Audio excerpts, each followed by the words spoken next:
E a nossa entrevista aqui hoje, nesse primeiro momento, não é tão especificamente para a Semana da Mulher, mas é claro que a gente vai entrar nessa pauta também, porque estamos recebendo aqui nossas queridas Carla.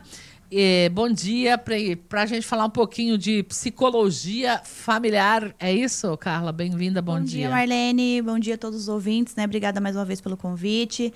É isso mesmo, a gente vai falar sobre essa questão familiar aí, né? A Gisele tem bem mais experiência, ela que lida mais com essas questões dos adolescentes, né? Então, ela vai ter bastante lugar de fala, tá? Com certeza. Tá à disposição. Obrigada pela vinda. E são mulheres também que vão falar sobre esta semana tão importante que é voltada, né, às reflexões para as mulheres. Gisele, bem-vinda sempre. Bom dia. Bom dia. Obrigado mais uma vez pelo convite. Poder estar aqui com vocês é sempre uma honra. Satisfação é nossa a gente falar um pouquinho para a família. Volta às aulas, sempre demanda uma adaptação, né, Gisele? É uma pauta bem interessante que a gente imaginou para conversar, porque as famílias precisam se envolver nesse processo e acaba mudando alguma coisa, né? Como é que a psicologia vê esse momento? Então, referente a essa questão, né, de adaptação, de volta às aulas, sempre vai depender muito do tipo de faixa etária que a gente está falando, né? Porque cada idade e cada fase ela vai apresentar demandas diferentes. Mas uma coisa que é unânime em qualquer tipo de faixa etária que a gente fale é a questão do suporte familiar, né? Hoje em dia a gente fala até muito não sobre essa questão da estrutura, porque a estrutura ela vai ser a forma como está sendo organizada essa família. Então, existem várias formas diferentes de estrutura. Tem crianças que são criadas por vós, por tios, às vezes por pais adotivos, às vezes por realmente o modelo pai e mãe, né? Mas, além dessa estrutura, o que a gente observa que é muito importante é exatamente o suporte social que está sendo oferecido, no caso, para essa criança ou esse adolescente, né? Gisele, com relação à adaptação, por exemplo, escolar, a gente até recebeu algumas situações em que a criança não se adaptava com a comida da creche, por exemplo. É comum, tem um prazo, por exemplo, assim, a partir de uma semana em diante, ela já vai, mesmo não querendo comer, ela vai se adaptar? Como que funciona isso para uma criança? Então, assim, precisaria ver, principalmente, a questão da construção de um novo hábito, ver se essa criança observar de perto, se existe algum tipo de sensibilidade sensorial, porque hoje, com o avanço dos estudos em relação à psicologia, a gente percebe, né, até dentro de alguns diagnósticos, algumas crianças que têm algum tipo de sensibilidade sensorial a texturas de alguns alimentos. Então, por exemplo, se a gente pega uma criança que tem transtorno do aspecto autista, né, eles geralmente têm dificuldade com algum tipo de sabores e algum tipo de textura. Então, se a criança apresenta esse tipo de dificuldade, é bom observar, porque pode ter alguma coisa além do o que algumas pessoas consideram frescura da criança. Mas entender o que pode estar por trás disso. A seletividade alimentar faz parte desse processo. Sim, de alguns transtornos, não só como o transtorno autista, mas também tem outros. Né? Então, é bom observar. E lembrar que toda construção de hábito, ela leva um tempo. Então, ali é um ambiente onde a criança não está tão acostumada, de repente, tempero da comida, mas incentivando, demonstrando muita gente. E isso, muita coisa muda, né? A rotina e o hábito. Então, é realmente um processo de adaptação que a criança passa, mas também é interessante ter esse outro olhar de observação, porque geralmente nesses detalhezinhos a gente acaba descobrindo, né, alguma questão a mais do que só uma seleção, por exemplo, alimentar, de sensibilidade sensorial. Importante família conversar com a escola sobre essas situações, Gisele? Sempre importante. Na verdade, a interação da família com a escola ela é muito importante, porque ali é um momento em que a criança ou o adolescente, né, a gente está falando propriamente aqui, isso vai aparecer mais, acho que na infância, né? Na infância.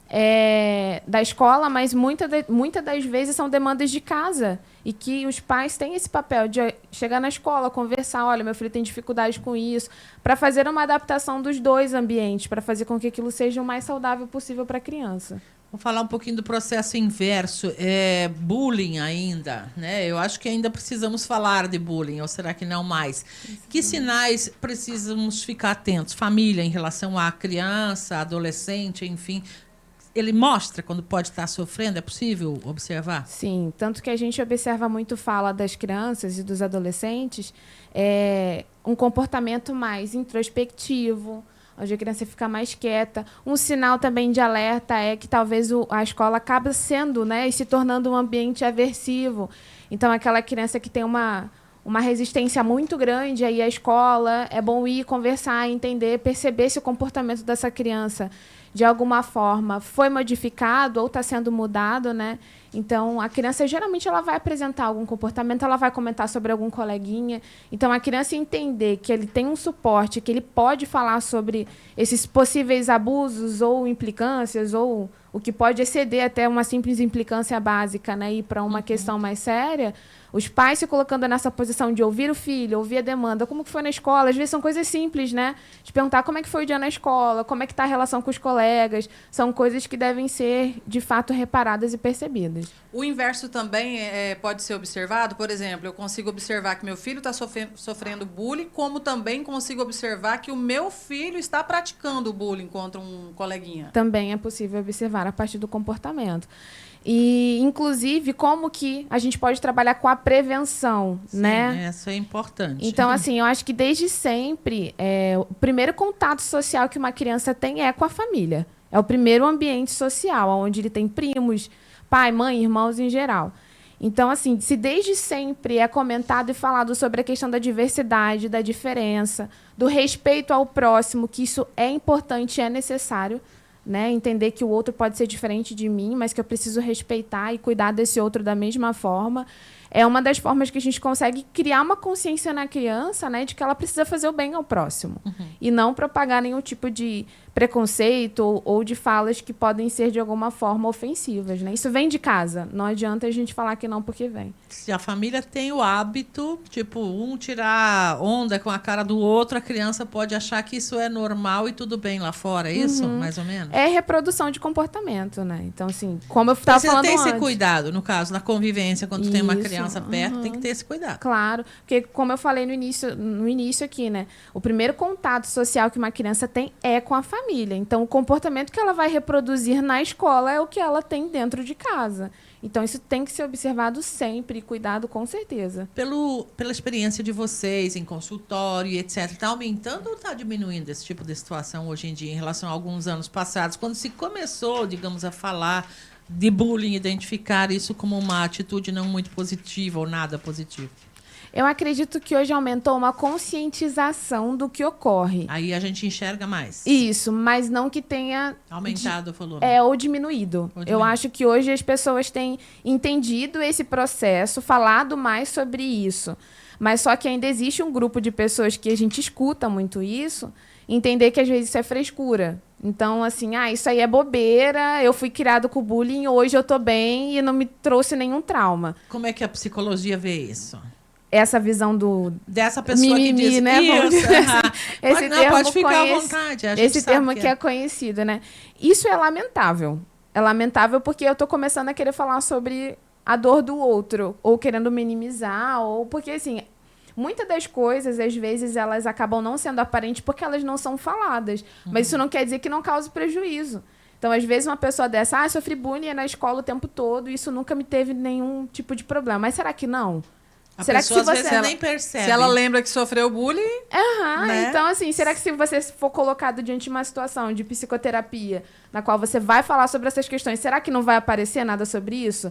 E de repente, uma crença de incapacidade e uma insegurança que a pessoa apresenta e que ela nem liga um ponto no outro, mas isso pode ter vindo lá da infância. Então, assim, até que ponto isso não te afetou? Então, o objetivo de falar sobre, de evitar que aconteça, é evitar adultos com problemas. Exato, e que a gente tem um monte, né? Então, porque assim, se a gente... Vamos amenizar o problema, né? Não, e isso é engraçado de observar, porque quando as pessoas falam assim, porque essa geração hoje ela é mais fraca, né? Que é o que as pessoas tendem a utilizar frágil, como termo. Só que quais são as pessoas que hoje estão apresentando ansiedade, depressão, transtornos de toque em geral? É a infância ou já são pessoas que são adultas? O adulto que foi criança na época que bullying não era bullying, que era Entende? tudo belezinha, né? Então, até que ponto entendi. isso de fato não influencia na vida das pessoas, né? É importante falar sobre, né? É Claro. importante que a família fique de olho, fique atenta e, como você disse, que ouça a criança, que a criança saiba, o estudante hoje, que ele tem esse espaço seguro em casa. Pra falar, exato. Ou na escola mesmo, né? A escola trabalha isso também ainda, com frequência? Sim, a escola, tanto que hoje é obrigatório, né, não sei se todas as escolas já conseguiram implementar, porque a gente sabe que as políticas públicas, elas são trazidas, né? Mas geralmente elas levam anos para conseguir realmente entrar dentro de um protocolozinho que é esperado.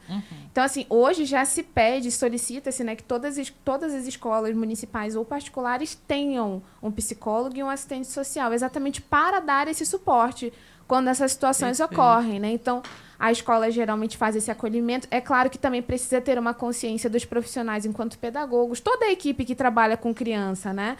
Na verdade. Mas hoje eu vejo, até por relatos de alguns adolescentes que eu já atendi, um acolhimento em relação a essas demandas quando acabam ocorrendo, né? Vamos seguir aqui falando mais um pouquinho com a Gisele, com a nossa querida colega Carla.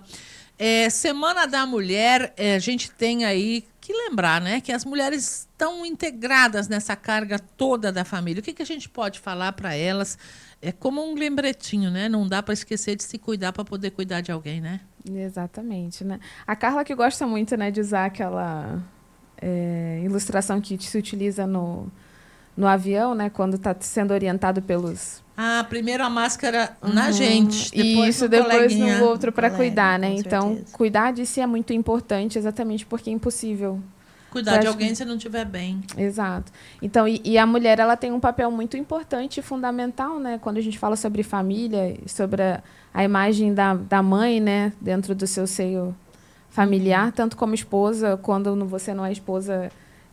Quando você não é mãe, você é só esposa, independente disso, né? Então, a mulher ela precisa ter esse olhar atento para si, para cuidar, né, do autocuidado em geral de si, para poder, de alguma forma, reproduzir esse cuidado aos que estão à sua volta, principalmente quando a gente fala sobre filhos, né?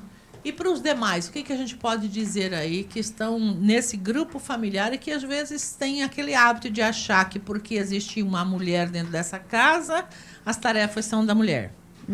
Que esse cuidado e em relação à casa, e quando a gente fala de casa no geral, né, seja emocional, seja algo físico, seja o que for, isso é coletivo, porque você sobrecarrega muito uma pessoa, né? Porque a gente sempre fala que a jornada da mulher, inclusive, chegam-se essas datas e a gente fala muito sobre esses assuntos, né? Sim, é o momento de parar para refletir, porque o resto do ano a gente só trabalha. Sim, Então vamos aproveitar, né? Pelo menos nesse momento. Porque acaba que a jornada da mulher é dobrada, né? Porque a gente trabalha fora e além casa, do fora, você tem a responsabilidade dentro de casa. Mesmo que tenha um auxílio pago, uma empregada doméstica, uma secretária do lar, como alguns dizem, acaba sendo responsabilidade da mulher muita coisa, né? Sim, pelo menos o cuidado da administração, de ver o que falta, o que precisa trazer, o que precisa fazer. Então tem que gerir fora, gerir em casa, enfim, né? Precisa dividir a tarefa. Então entender que mudou, né? O nosso formato mudou, já não é mais como era antigamente. E essas mudanças, elas vêm e a gente tem que se adaptar, né? Que é o que eu costumo falar. Você querendo ou não, o mundo está mudando. Aí você tem duas opções. Ou você segue o ritmo, ou você vai ficar ali engessado e se tornando uma pessoa cada vez mais rígida. E isso causa sofrimento. Em algum momento causa sofrimento. O sofrimento é um fator que leva a pessoa a mudar às vezes. Isso, exatamente. Ou não também, né? Ou ela prefere escolhe ficar Exato. sofrendo e reclamando da vida. E aí você acaba interferindo na vida de quem está à sua volta, né? Então, não é só você que sofre, todo mundo que está junto. Interferência não positiva, né? Vale lembrar nesse caso aí, acaba. Né? Vocês ainda pegam casos na psicologia assim que precisa dar um sacode na pessoa? Sempre. Praticamente todos, Marlene. Praticamente. Sempre, É o tal do choque de realidade, né? Você tem que vir aqui, né? Vem aqui, peraí. É engraçado quando a gente está dando aula mesmo, né? O aluno sempre, eu costumo dar um choque de realidade nele. Ele fala assim, é muito difícil, né, prof? Porque a senhora é psicóloga, é professora, então a gente está aqui para dar um choque de realidade, que o mundo lá fora é o que eu sempre costumo dizer, a vida não é um morango. Não é moranguinho. Não é um moranguinho, então tem certas coisas. E é interessante isso da psicologia, porque eu sempre digo assim, aquelas falas que dizem, o meu amigo, se eu quisesse, eu iria no bar e sentaria com o meu amigo. Bacana você também interagir com seu amigo, sentar lá na mesa do bar e tomar uma Coca-Cola, mas tem certas coisas que é só o psicólogo que vai te falar. Até porque o teu amigo tem sentimento por você e talvez ele não vai te limitar de algumas ações. O psicólogo vai te trazer à tona o que você precisa. Muitas vezes a gente sempre espera a mudança do outro. Se a Marlene fosse uma pessoa melhor, eu estaria ótima. Aí eu não vejo que o problema, inclusive, está em mim e que se eu mudar, automaticamente as pessoas na minha volta vão mudar o comportamento delas também. E que nesse processo pode ser doloroso, mas pode ser que você tenha uma qualidade de vida muito melhor, né? E eu sempre digo, a mudança não está só no outro, é aquela velha história, tomar veneno e esperar que o outro morra. não dá para mudar o outro, a gente só pode mudar a si próprio. A gente mudar a própria. Né? E automaticamente as pessoas à sua volta também, a sua mudança vai refletir muito longe. Porque a maior parte das situações a gente tem como reagir, uma reação, né? Sim, dos sim. outros para conosco ou da gente para com os outros, na Exatamente, convivência, né? Exatamente. Nosso comportamento ele é moldado, né? O outro faz comigo o que eu permito com que ele faça. Então, assim, por mais que às vezes seja dura essa visão de achar que, nossa, isso é tão ruim para mim, mas eu que estou permitindo, de alguma forma, sim. Então, precisamos alertar. E nessa Semana da Mulher, o recado principal é este. Cuidado, a mulher precisa observar se não está, de repente, abraçando as causas do mundo inteiro, né? Exatamente. Distribuir, né? Tarefa. Aprender a distribuir, delegar. É difícil mudar esse tipo de comportamento? Para quem cresceu assim, vendo a própria mãe tomar conta de tudo, ela acha que tem essa obrigação. Sim, é difícil, mas é possível. Primeiro, você precisa ter a consciência de que isso não te faz bem. Porque hoje o número de pessoas que estão com exaustão emocional, né? Que a gente chama de síndrome de burnout, que hoje é bem famosa essa palavra, né? Ela vem exatamente dessas excessivo trabalho em todos os aspectos, né? E a gente trazendo para a saúde da mulher mais ainda, que como a gente falou da questão da jornada dupla, né, de trabalho. Então, assim, primeiro vem a consciência de que isso não é saudável, que a gente não dá conta de tudo. Ponto. Precisa dividir. Isso. A partir disso, eu começo a distribuir como que eu vou distribuir algumas atividades, o que eu consigo fazer, o que eu não consigo, o que dá para fazer 100%, o que não dá, tem coisa que vai ficar para depois e tudo bem. Saber administrar isso também, ter essa consciência sobre isso também é importante, né? E pedir ajuda quando é necessário. O cuidado é uma prevenção, para não trazer transtornos ou problemas maiores no futuro. Às vezes, se não disser que eu preciso de ajuda, o outro não tem como saber que eu preciso de ajuda. E essa Maria, né, a gente sempre brinca que é a síndrome de Gabriela, né? Os mais velhos vão lembrar da música, né? Eu cresci assim, eu nasci assim, Gabriela. Vamos mudar, Gabriela. Você consegue mudar assim, né? Então, tu não é uma Gabriela da vida que cresceu assim, nasceu assim, vai morrer assim. Nesse percurso, você pode mudar e se adaptar. Melhorar. E viver. E automaticamente, quando a gente muda, a gente consegue trazer uma melhoria. Eu vejo quando a gente pede em terapia, como é que foi a tua semana? Aí foi ótima, dos meus filhos também. Ou seja, ela mudou, né? Fez alguns ajustes ali. É claro que uma relação toda acaba moldando. Como é que tá a tua relação com os teus filhos? Tá ótimo, com o meu marido tá ótimo. E quem que mudou? Pior que fui eu. A pessoa até chega com a devolutiva para você, dizendo assim, eu devia ter feito antes. Fala, mas não interessa. Foi no teu momento. Eu fiz tarde. Não, foi no seu momento, quando você identificou que você precisava de ajuda. E nunca é tarde para estar tendo qualidade de vida. Maravilhoso. Gente, está caminhando por fim o nosso tempo. Tem um recadinho que a Carla queria trazer? Isso. Como vocês sabem também, né? Eu e a Gisele, nós trabalhamos lá na ONG, Sirinho Sorrindo. E o que acontece, Marlene? A gente está aqui para fazer um apelo para a sociedade em questão da Amanda, né? Que é uma paciente nossa, lá cometida pelo câncer. Infelizmente, ela tem um câncer cerebral.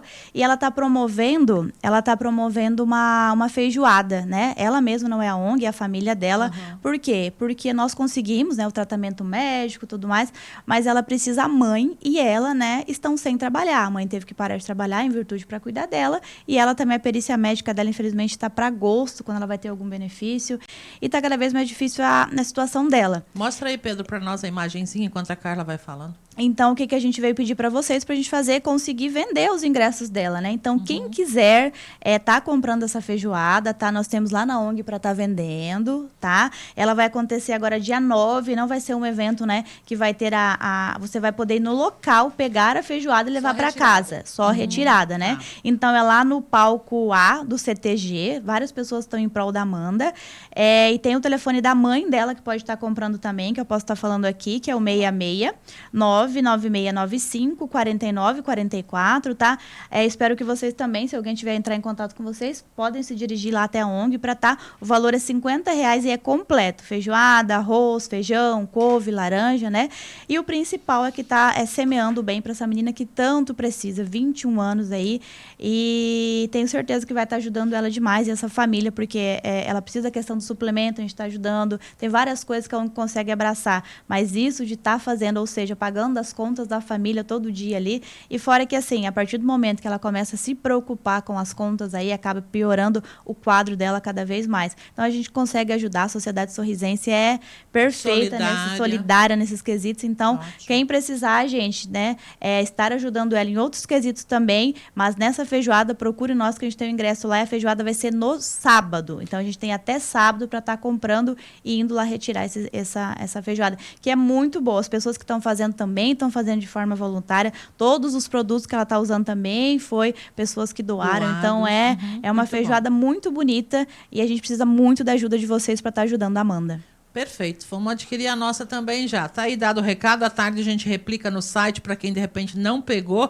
996-95-4944 o telefone. Isso. Meninas, obrigada. É um espacito ainda para vocês dizer aí Feliz Dia das Mulheres, né?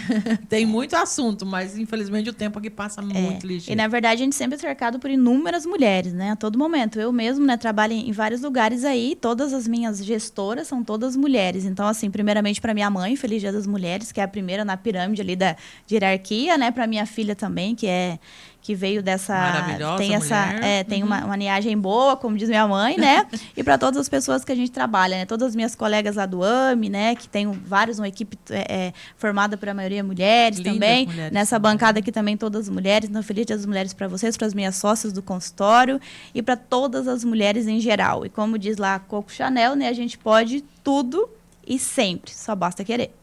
Show. Diga, bom. Gisele. Eu também quero estender aqui o Feliz Dia das Mulheres, né? Para todas as que nos rodeiam, que são nossa rede de apoio, né? Minhas tias, avós e minha mãe, que são muito importantes nessa construção enquanto ser humano, né? Que eu falo que sem elas eu não seria nada. Sem dúvidas, elas foram meu suporte, né? E que também tenha consciência, né? Da valorização de si, né? Entender tudo que a gente já conseguiu alcançar até aqui. A gente ainda tem coisas ainda para alcançar em relação ao futuro, mas eu acho que valorizar também as nossas conquistas, elas são importantes, né? Então, hoje a gente vê mulheres em espaços que antigamente a gente não via, e isso dá orgulho, né? De saber que certamente as que vieram atrás de nós estariam muito orgulhosas de onde a gente está hoje. Então, Feliz Dia das Mulheres para todas. Um prazer mais uma vez estar aqui com vocês e até a próxima. Obrigada. Como diz a minha filha, né, que ela sempre fala essa frase, que eu não sei de onde que ela tirou, mas ela fala, né? Ela fala assim: eu adoro as mulheres que elas correram para hoje a gente caminhar. Isso, é muito importante. Elas correram para hoje a gente caminhar. Correram Então, muito, não é? A gente tem que valorizar. Obrigada, meninas, de Obrigada verdade. a você. Parabéns a vocês Nada. também, né? Pelo dia e Feliz Dia das Mulheres. São Obrigada, mulheres maravilhosas, exemplos que a gente tem também, né? Obrigada.